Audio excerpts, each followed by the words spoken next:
In today's movie industry, pushing the envelope doesn't mean as much when you really think about it. Horror movies alone go to incredible lengths to terrify audiences, and then when you get into certain suspense or thriller movies that are all about dropping huge bombshells, you get another method of Hollywood magic. The twist here is that the boundaries that we have today are much looser than they were in periods like the 1970s. After all, in that period, people in the United States were still figuring out certain things about cinema and how it should be presented on screen. What is taboo for that era is pretty much standard fare in today's cinema. So, want to see some films from the 1970s that were too much and got punished in various ways because of it? Be sure to like the video and subscribe to the channel. 7. Pink Flamingos. We're going to start out this list with a film that even today, many would have a problem with, and not just because of the "it went too far" notion regarding its content. Pink Flamingos was all about the worst of the worst battling it out to see who was the worst among them. But what helped the film stand out from the pack was the fact that it started a drag queen as the protagonist and anti-hero. Her family was the one going to war against another film, and the film got incredibly dark from there. It was so rule-breaking that it would honestly take a while just to list all the Hollywood taboos that they broke. Think about every taboo that existed within this period of life, and it was featured in this film. And that's not hyperbole. In fact, this film has been praised by the midnight movie crowd for being the film that not just pushed boundaries, but dared people to test themselves to see if they were in or out with a movie like this. There were scenes that you'd honestly not find in a movie today, but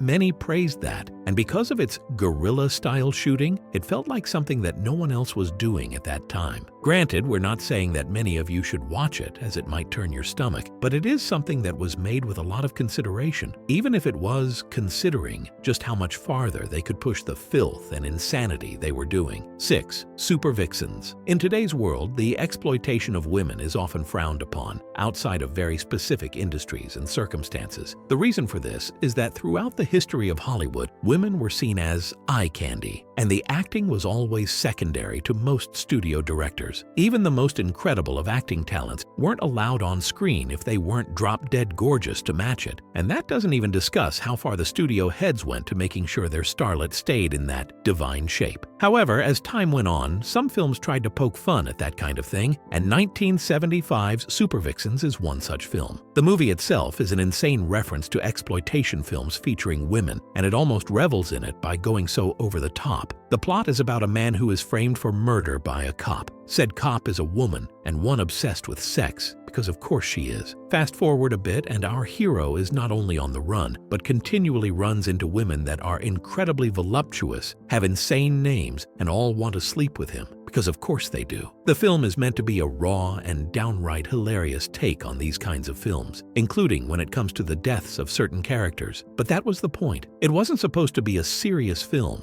It was meant to be over the top and poking fun at what others have tried to do more tastily. While many films have lost the need to poke fun in this way, you can see elements of Super Vixens in other parody films down the line. 5. Faces of Death. Now, there's a title that'll definitely make you feel all warm and fuzzy inside. And trust us when we say that when this film released, the only people feeling warm and fuzzy were the ones getting electrocuted? No, really. This film was meant to be an incredibly dark portrayal of things that happen in our world, but shown through a lens that made it hard to turn away. What do we mean by that? Well, this film brought together a mix of real documentarian footage and reenactments of certain things so that people could see the truth behind things like autopsies, electrocutions, and the death of animals in places like slaughterhouses. That sounds a bit too much for a movie, you might be thinking, and that's why it became a kind of cult classic when it aired. Because while many parents and other positions of power tried to have this film banned for what it portrayed, many of the younger generation saw it as the film they needed to see because they had to understand what was real and what wasn't. The irony there is that while we now know what scenes were faked, it was hard to tell at the time. That only added to its wonder and horror, though. Sure, things like this may be done better today if they wanted to, and many films have tried to showcase these real-world terrors and exploitations in certain ways to rally the people, but Faces of Death did it in a way that no one saw coming, and that made it all the more alluring and frightening. 4. Ilsa She-Wolf of the SS. How about we take this in another direction that would actually fit in with certain genres and industries today, but back in the 1970s was seen as a bridge too far? Ilse She-Wolf of the SS was set in a German prisoner camp back in World War II. Depending on how you picture World War II, you might think that this film was about the terrible treatment of prisoners and nothing more, something to further paint just how bad the Germans were. Well, it did have torture, just not the kind you'd expect in a 1970s film. You see, the whole point of the movie was that this camp was run by an SS officer named Ilse, and she had a scientific mind by trying to prove that women could endure more pain than men. Believe it or not, that's actually a scientific fact, but that's another video entirely. Anyway, the way she tried to prove it, though, wasn't just through torture, but through exploitation. You know, of a seductive manner? Yeah, basically, Ilse was a dominatrix dressed up in an SS uniform, and the movie made full use of that. The actress behind her acted the role to perfection, which made her a bit iconic in the Grindhouse fanbase. Don't believe us? Well, after this film shocked and awed audiences and got banned in Germany outright, they made a bunch of sequels, each more cheesy than the last. And that doesn't even count the spin-offs that tried to recapture what they did here. If it was just a straight-up POW war story, it wouldn't even be on this list. But because of how they used the sleazy factor and Ilse's tactics, it definitely fits the exploitation measuring stick we're going for her. And we know exactly what Ilse would do with that stick. But we'll stop here. 3. Caged heat. There are many subgenres that people in modern cinema have tried to exploit in one form or another. One such subgenre is women in prison. Why would that matter? Well, because of how society views women, especially when compared to men, they picture women in prison as being violent, catty, and, of course, hot in their prison uniforms. Remember, this was the age of exploitation, and Caged Heat was a unique version of that. The film focused on a woman who gets thrown into prison, only to find out that this is arguably the worst possible prison she could have ended up in. The warden is evil. The guards are all men and aren't afraid to prey on the women, and it's up to the women in the prison itself to get themselves out. What follows is a true Grindhouse-style tale of seeking your own kind of justice and taking freedom when it's not offered to you. Plus, it pokes fun at the genre through certain fantasies and dream sequences seen through the eyes of the female prisoners. While many shunned it, the Grindhouse crowd ate it up, and the films that tried to follow what it did either missed or failed to understand what made this film so special. 2. Thriller, A Cruel Picture. There's another title that just makes you feel all kinds of happy, right? This film is special because it came from Sweden, and it was the direct inspiration for an all-time classic film that would be made decades later. The Grindhouse-style story was all about a young mute girl who had later on been kidnapped and exploited in the worst of ways, including being thrown into a prostitution ring. After gaining her freedom, she spent a year training herself in all sorts of ways so that she could get revenge. And she would get it. The film was not afraid to show various excesses so that this young lady could get cruel victory over all of those who oppressed her. The irony here is that there were two versions of the film, as the original version was too much for theaters, so it had to be cut quite a bit. That only made it more legendary, and people sought out the uncut version so that they could watch the excess in full. Plus, this was a different kind of heroine. She had an eye patch, her gaze was nothing short of piercing, and her all-black attire helped her stand out from the pack. You might not enjoy everything you watch in this picture, but you won't forget it. Oh, what's that? What was the film that this movie inspired? Why, none other than Kill Bill. You're welcome. The Texas Chainsaw Massacre. The horror genre is one of the most popular genres in movies today, with some of them making huge amounts at the box office. Yet every single one of the key franchises that pushed the genre forward had to prove themselves before others would take up the reins. The original Texas Chainsaw Massacre from 1974 highlighted that when done properly, you could scare anyone to near death. One of the ironies here is that the original film might be hailed as an incredibly violent tale, but it's actually not. Granted, there's a lot of people dying in the film, but it's not depicted in the horror movie schlock that other franchises would try to make their calling card. Instead, it was all shot in a way that made you feel the death without you actually seeing it. The sound effects, the visual style, and even just the way the characters acted made you understand what was happening before you, and you couldn't look away and you wouldn't necessarily throw up by not looking away. Another irony is that, of course, the film was remade later on, but it wasn't even close to the greatness that the original film had. Other films try to push the violence and gore to the limit and beyond, and while that works for some, this film didn't need it. This was about a true world gone mad set within Texas, and it totally worked, and it totally worked. So well, in fact, that the Texas Chainsaw Massacre went on to define a subgenre of horror and inspire countless filmmakers around the world. It didn't just scare people, it unsettled them. It left a mark that couldn't be washed away with buckets of fake blood or erased with shaky sequels. And perhaps that's why it endures. It knew that real fear doesn't always come from what you see. It comes from what you think you saw, from what your imagination fills in during those moments of sheer panic. But as with all the films on this list, Chainsaw Massacre wasn't just notable for what it showed. It was condemned for what it represented. It pushed boundaries, defied expectations, and exposed the limitations of what audiences and censors alike were willing to accept in the 1970s. Yet, in doing so, it laid the groundwork for a more daring, experimental era of cinema. One where horror didn't have to be about just a monster or a killer. It could be about society, trauma, and the human psyche unraveling in real time. This entire list reflects that same pattern. These were films that were deemed too much for their time, too grotesque, too graphic, too sexual, too politically incorrect, too nihilistic, too real. And yet they spoke to something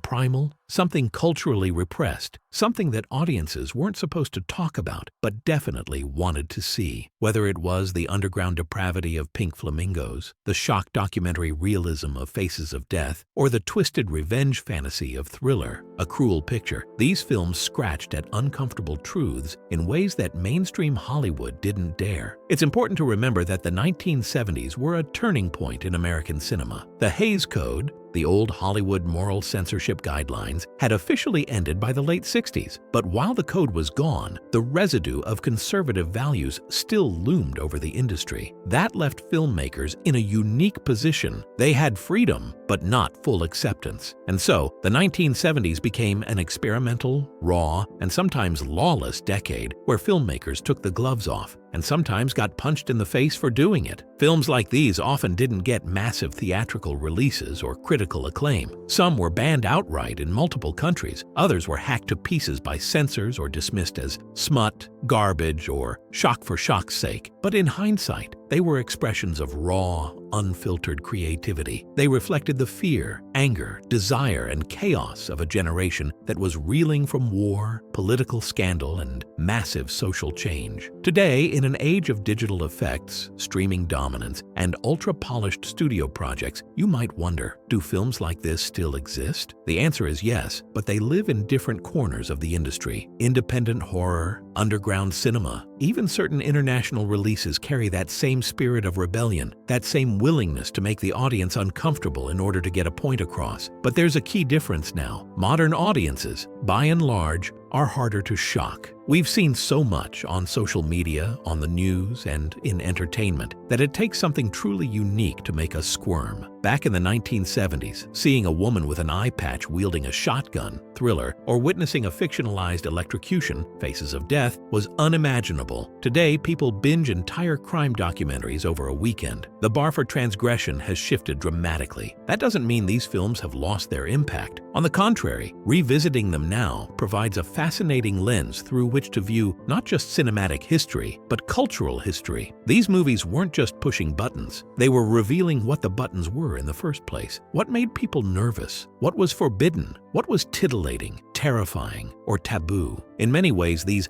banned or shunned films gave permission to future storytellers to be bold, to be offensive, to tell stories that didn't have neat endings or morally clean heroes. Would we have Kill Bill without Thriller, A Cruel Picture? Would we have Grindhouse without Ilsa, She-Wolf of the SS, or Caged Heat? Would horror be where it is today without the Texas Chainsaw Massacre? Absolutely not. And even though some of these films were created purely for shock value or exploitation, they still carry a cultural footprint. They still matter because they captured a moment when the rules of cinema were being rewritten and everything felt dangerous, unpredictable, and new. That's what makes this list special. These aren't just controversial films, they're historical markers. They are evidence of a time when filmmakers were willing to take risks that could ruin their careers, when audiences had no idea what they were walking into, and when the silver screen felt like a place where anything, no matter how wild, twisted, or inappropriate, might happen. So the next time someone says movies today are so edgy, just point them to the 1970s. Because as you've seen, that decade didn't just push the envelope, it tore it to shreds, set it on fire, and danced in the ashes. And whether you think that's genius, madness, or something in between, there's no denying it changed cinema forever. And that's all from the 1970s and the films that were considered too exploitative for most to watch. Which of these films have you either heard about or actually watched? Do you think that they could have been successful in modern cinemas due to the more accepting nature of broader stories? Or do you know of another film from that period or beyond that could have been a perfect fit on our list? Let us know in the comments below. Be sure to subscribe, and we'll see you next time on the channel.